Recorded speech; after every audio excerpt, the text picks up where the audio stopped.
حرمت رسول پہ جان بھی قربان ہے، حرمت رسول پہ جان بھی قربان ہے۔ بسم اللہ الرحمن الرحیم الحمد للہ رب العالمین والصلاة والسلام علی سید الانبیاء والمرسلین محمد وآلہ واصحابہ اجمعین۔ بسم اللہ الرحمن الرحیم۔ آج 24ویں تراویح ہے، 20 پر 4ویں تراویح ہے۔ آج 20 پر 8واں جز قد سمع اللہ مکمل پڑھا جائے گا، جس میں آپ دیکھ سکتے ہیں سورۃ المجادلہ، سورۃ الحشر، سورۃ الممتحنہ، سورۃ الصف، سورۃ الجمعہ، سورۃ المنافقون، سورۃ التغابن، سورۃ الطلاق اور سورۃ التحریم، اتنی ساری صورتیں ہیں۔ زیادہ تفصیل کے بجائے مختصر سنتے جائیں، ورنہ ہر صورت کی علیحدہ علیحدہ تفسیر کریں تو بہت زیادہ وقت لگ سکتا ہے، اس لیے مختصر باتیں عرض کرتا ہوں۔ سورۃ المجادلہ جو پہلی صورت ہے نا، اس صورت کے اندر جو اہم باتیں ہیں ان میں سے پہلی اہم بات ہے زہار کے بارے میں۔ زہار کیا؟ جاہلیت کے زمانے میں ایک مرد اپنی عورت سے، بیوی سے، انتی علیہ کا ظہری امی، تو مجھ پر میرے ماں کی طرح ہے، ماں کی پیٹھ کی طرح ہے کہہ دیتا، تو جاہلیت کے زمانے میں یہ سمجھا جاتا تھا کہ وہ ہمیشہ کے لیے بیوی شوہر پر حرام ہو گئی۔ ماں کی طرح بول دیا نا تو ہمیشہ کے لیے فوراً حرام ہو جاتی۔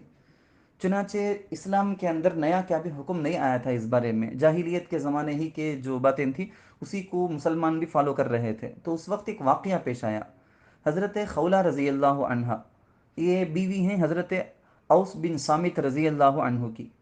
میاں بیوی دونوں بڑی عمر کے تھے، بوڑھے بوڑھی تھے۔ ایک بار رہتے رہتے اچانک جوش میں آ کے حضرت اوس بن صامت شوہر جو ہیں بیوی کو انتی علیہ کا ظہری امی کہہ دیے، تم تو میرے پاس میرے ماں کے پیٹ کی طرح، ماں کی طرح ہو، یہ کہہ دیے۔ لیکن کہنا ہی تھا، فوراً جاہلیت کے زمانے کا جو حکم تھا وہ یاد آیا، دونوں کے دونوں پچھتانے لگے۔ شوہر بہت پریشان ہوئے کہ بغیر ارادے کے بول دیا نا، میں اب کیا ہوگا؟ حضور صلی اللہ علیہ وسلم کے پاس پوچھ کر آتا ہوں، بلکہ حضرت خولہ رضی اللہ عنہ نکل گئیں، حضور کے پاس گئیں، جا کے سارا واقعہ سنایا، میرے بچے ہیں شوہر سے، بچوں کی زندگی تباہ ہو جائے گی، برباد ہو جائے گی اگر ہم لوگ جدا ہو جائیں تو کیا ہوگا یا رسول اللہ، اس کا کیا حکم ہے؟ یہ پوچھنے لگی۔ اللہ کے رسول صلی اللہ علیہ وسلم نے کہا کہ غالباً پرانا جو حکم تھا اس کو رکھ کر کہا کہ غالباً تم حرام ہو گئی اپنے شوہر پر، جدا ہو جانا چاہیے، یہی کہہ رہے تھے۔ لیکن وہ کہہ رہی تھی کہ یا رسول اللہ ایسا ہرگز نہیں ہو سکتا، بچے خراب ہو جائیں گے، برباد ہو جائیں گے، اللہ تعالیٰ سے آپ معلوم کریں، کوئی دوسرا حکم ہونا چاہیے اس بارے میں، ایسا کیسا ہو سکتا، بغیر ارادے کے کہا گیا نا، وغیرہ وغیرہ مختلف، وہ اللہ تعالیٰ سے مختلف الفاظ سے متفرق طور پر وہ اللہ تعالیٰ سے فریاد کر رہی تھی۔ اسی کو اللہ تعالیٰ نے پہلی آیت کے اندر فرمایا، قد سمع اللہ قول التی تجادلک فی زوجہا وتشتکی الی اللہ۔ اے نبی، آپ سے جو بار بار بحثیں کر رہی ہیں، فریاد درخواست کر رہی ہیں، اور اللہ تعالیٰ سے جو بار بار شکایت کر رہی ہے، اللہ تعالیٰ سے دعائیں کر رہی ہے نا اپنے شوہر سے ملنے کے بارے میں، تو اس کے بارے میں اللہ تعالیٰ اس کی فریادوں کو سن لیا، اور یہ اسلام کے احکامات ہیں۔ تو اسلامی احکام اس دن سے ملے کہ کوئی اپنی بیوی کو اس طرح کہہ دے تو کہہ دینے کی وجہ سے فوراً طلاق نہیں، حرام نہیں، بلکہ اس کا کفارہ ہے، وغیرہ وغیرہ۔ چلتے ہیں آگے۔ دوسرا جو حکم ہے، ضروری حکم، ایک فقہ کا مسئلہ ہے، بہت تفصیل میں چلا جاؤں گا، اس لیے میں یہیں پہ روک لیتا ہوں۔ میں دوسرا جو حکم ہے وہ یہ ہے کہ یہودیوں اور منافقوں کی ایک سازش تھی، ہمیشہ یہ کیا کرتے تھے، مسلمان صحابہ کے سامنے درمیان میں ہوتے نا تو اچانک آپس میں مل کے بات کرتے، ایک منافق دوسرے منافق سے، ایک یہودی دوسرے یہودی سے کان میں کانا پھوسی کرتے، سرگوشی کرتے، تاکہ مسلمانوں کو تکلیف دیں۔ تو تکلیف دینے کے کسی بھی ایک رتی کو بھی وہ جانے نہیں دیتے کہ مسلمانوں کو ضرور تکلیف دیں، یہ ان کی خواہش تھی۔ تو مسلمانوں کو ڈر ہونے لگتا کہ کہیں ہمارے ہی بارے میں، ہمارے ہی خلاف یہ لوگ سازش پلاننگ تو نہ کر رہے ہوں، تو یہ مسلمانوں کو اس طرح سے ایسا کر کے تکلیف دینا ان کی وہ چاہت تھی۔ اور جب کبھی بھی یہودی مسلمانوں سے ملتے نا تو السلام علیکم، تم پر سلامتی ہو، یہ دعا کرنے کے بجائے وہ کہتے السلام علیک، لام کے بجائے السلام علیک، تم پر ہلاکت ہو۔ زبان بگاڑ کے السلام علیکم بولے جیسا لگنا، لیکن وہ نہیں بولتے تھے۔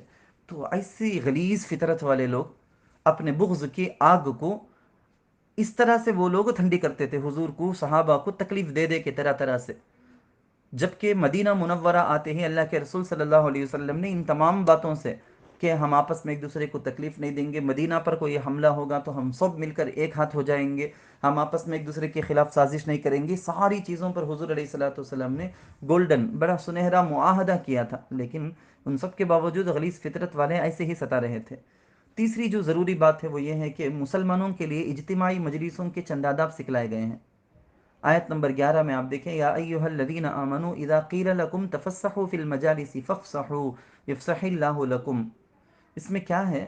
اصل میں حضور علیہ الصلوۃ والسلام مسجد نبوی کے چبوترے پر، جس کو صفہ کہتے ہیں نا ہم، صفہ، اہل صفہ، تو صفہ اس پر ایک مرتبہ تشریف رکھے تھے، آس پاس بہت سے صحابہ تھے، مجلس چل رہی تھی، اتنے میں چند بزرگ بڑی عمر کے اور بڑے عظیم مرتبت کے صحابہ حاضر ہوئے، جو بدرین تھے، بدر میں شریک ہونے والے صحابہ، وہ تشریف لائے۔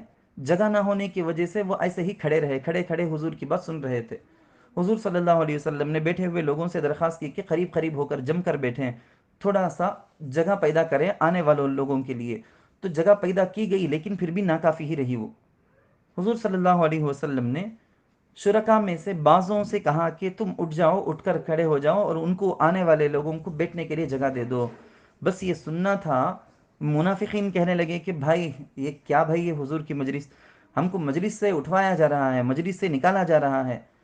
ہو سکتا، ممکن ہے، میں کہہ رہا ہوں، منافقین کو دور کرنے ہی کے لیے اللہ کے رسول صلی اللہ علیہ وسلم شاید ایسا کیے تھے کہ وہ لوگ جان بوجھ کر، قصدن، کہیں تفسیر میں بھی میں نے دیکھی ہے کہ جان بوجھ کر وہ لوگ جگہ نہیں بنا رہے تھے آئے ہوئے بدرین بزرگ صحابہ کے لیے، ورنہ حضور کا تو یہ طریقہ کبھی نہیں تھا کہ بیٹھے ہوئے لوگوں کو کھڑا کر دے۔ مسجد کے آداب وغیرہ حضور نے ایسے سنہرے بتائے کہ بڑا سا بڑا بھی، کتنا بڑا قطب ابدل بھی کیوں نہ ہو، اس کے لیے بلکہ مسجد میں جگہ کوئی متعین نہیں ہوگی، یہی حکم، یہی طریقہ حضور کا تھا۔ اب یہاں منافقین کی اس غلیظ فطرتی کی وجہ سے منافقین کو اللہ کے رسول نے ٹھایا ہو، ممکن ہے۔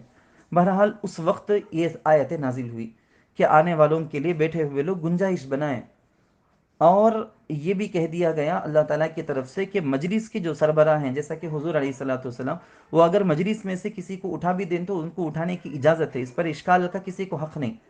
البتہ آنے والا خود کو کسی کو اٹھوا نہیں سکتا کہ تم اٹھ جاؤ، مجھے جگہ چاہیے، مجھے بیٹھنا ہے، یہ نہیں کر سکتا ہے۔ تو خیر یہ ضروری، بلکہ چوتھی پانچویں ایک بات بھی کہہ دوں، ان منافقین کا بھی صورت کے اندر تذکرہ ہوا جو ظاہر میں تو مسلمانوں کے ساتھ رہتے تھے، کھانے میں، مال لینے میں وغیرہ، اور جب بھی موقع ملتا تو یہودیوں کے ساتھ دل کے اعتبار سے وہ مسلمانوں کے دشمنوں کے ساتھ ان کا تعلق، ان کی دوستی تھی، یہودیوں کے ساتھ ان کی گہری دوستی تھی۔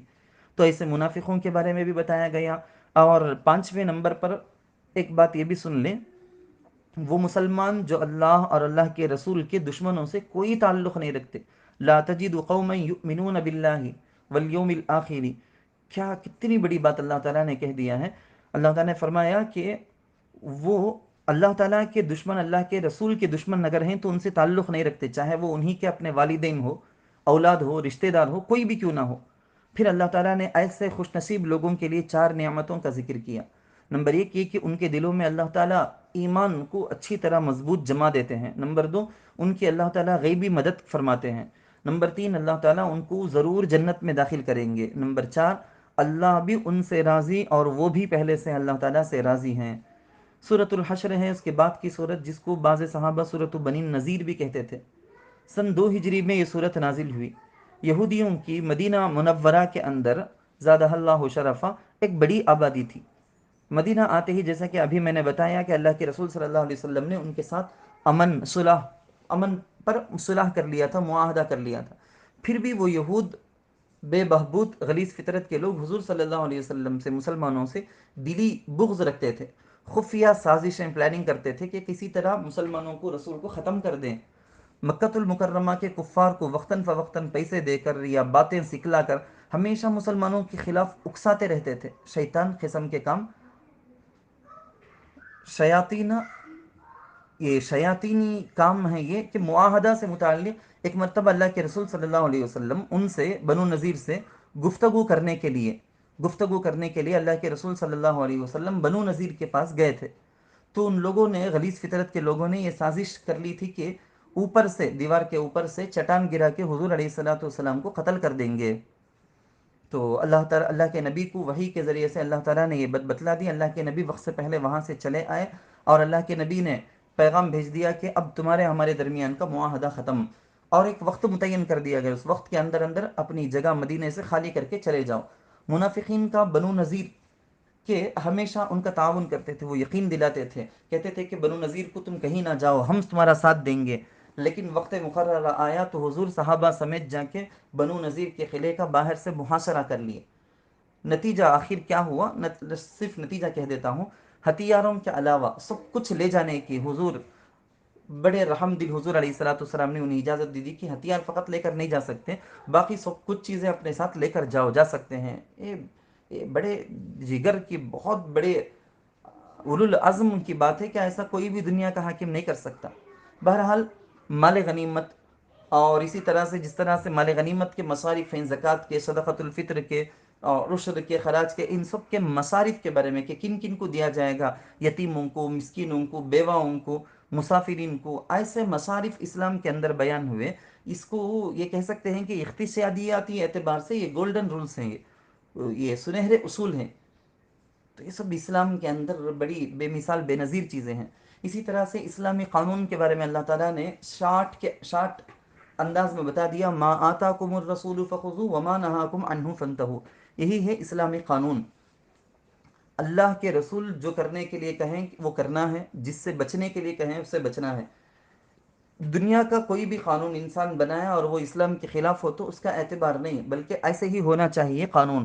چاہے قرآن کریم کی وہ حکم قرآن کریم کی شکل میں آپ کے سامنے پہنچے یا حدیث و سنت کی شکل میں پہنچے، یہی ہیں اسلامی قوانین. یہ قرآن کریم کے اندر اس کو بیان کیا گیا سورۃ الحشر میں. حشر کا معنی جمع کرنا. اس کے بعد ہے سورۃ الممتحنہ.